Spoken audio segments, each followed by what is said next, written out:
Donc bonjour à ceux que j'ai pas vu. Donc sur le sage et les Leïta, donc plutôt côté sud, hein, donc Morbihan, Finistère. Donc vous avez le sage, hein, donc 38 communes, 917 km².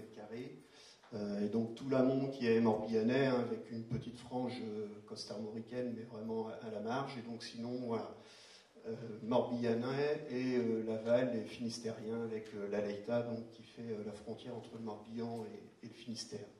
Donc un territoire assez rural, hein, 53 000 habitants à peu près.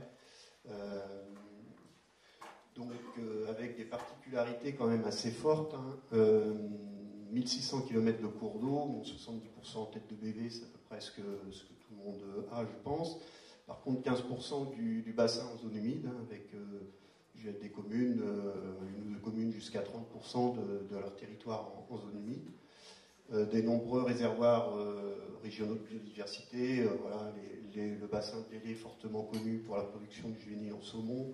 Donc globalement, un bon état général du système, hein, on est en bon état partout sauf sur l'estuaire.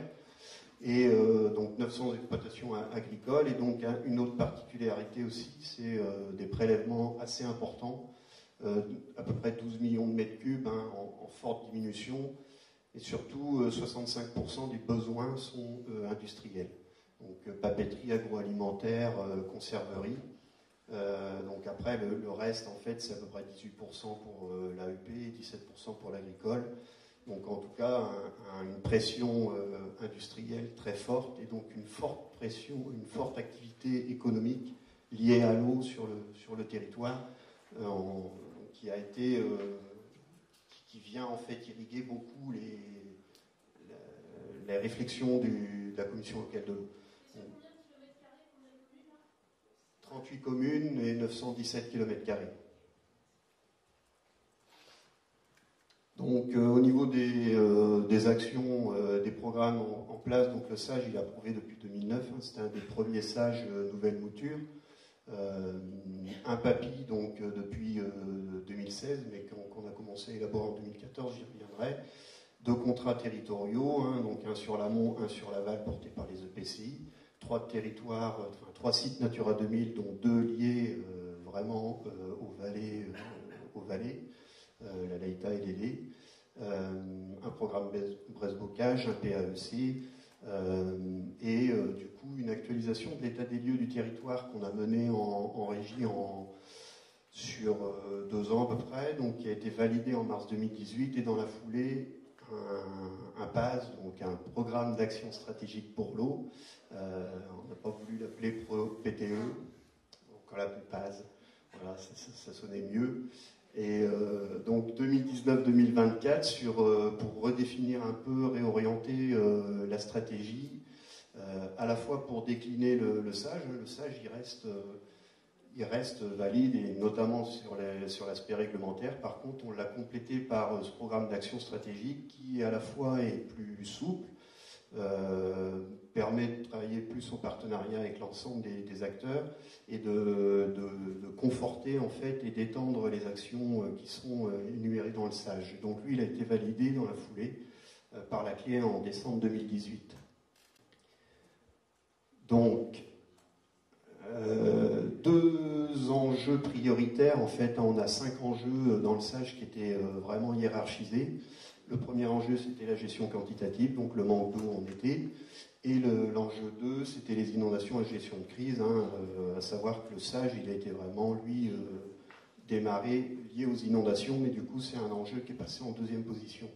Donc nous, on a mené dès 2010, en fait, hein, dès le démarrage du SAGE, des actions sur bilan besoins ressources et DMB.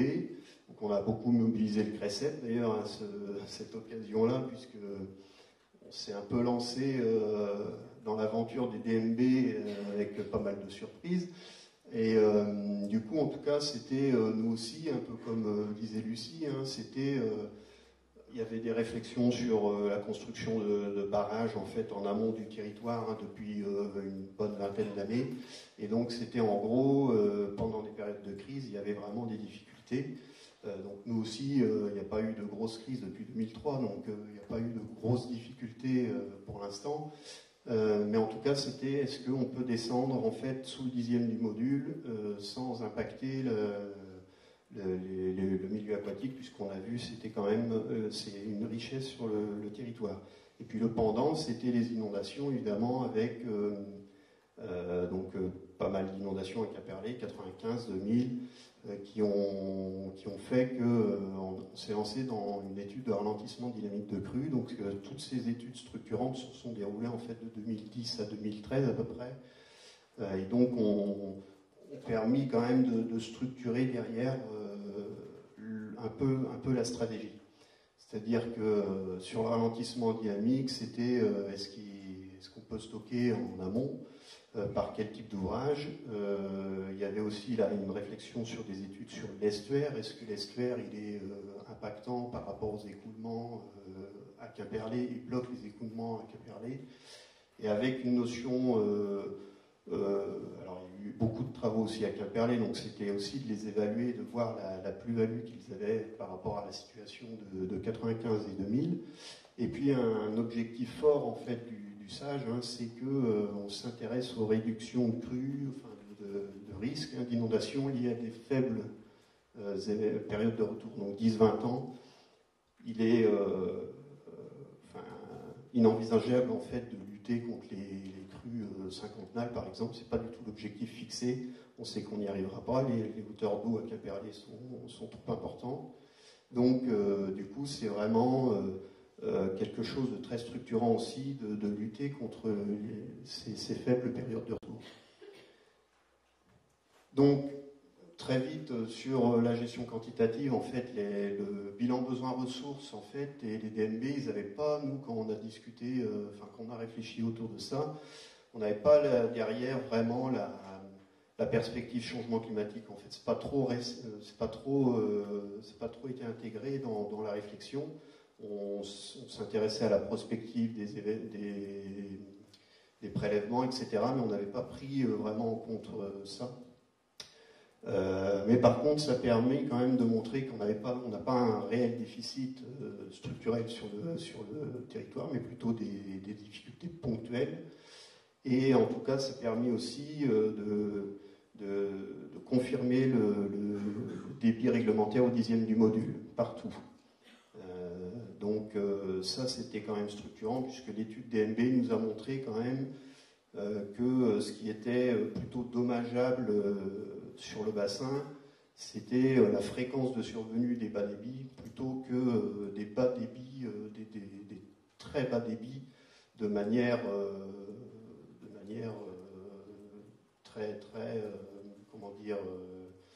très longue, en fait, plus d'un mois. Donc du coup, volonté de caler le 10e du module comme débit réglementaire, et une vigilance accrue sur tout nouveau prélèvement en fait, qui serait autorisé. Et donc d'écarter définitivement, en fait, la principale conclusion de cette étude, c'est que on ne parle plus de barrage en amont, en tout cas. Et sur les inondations, le constat, c'est que de toute façon,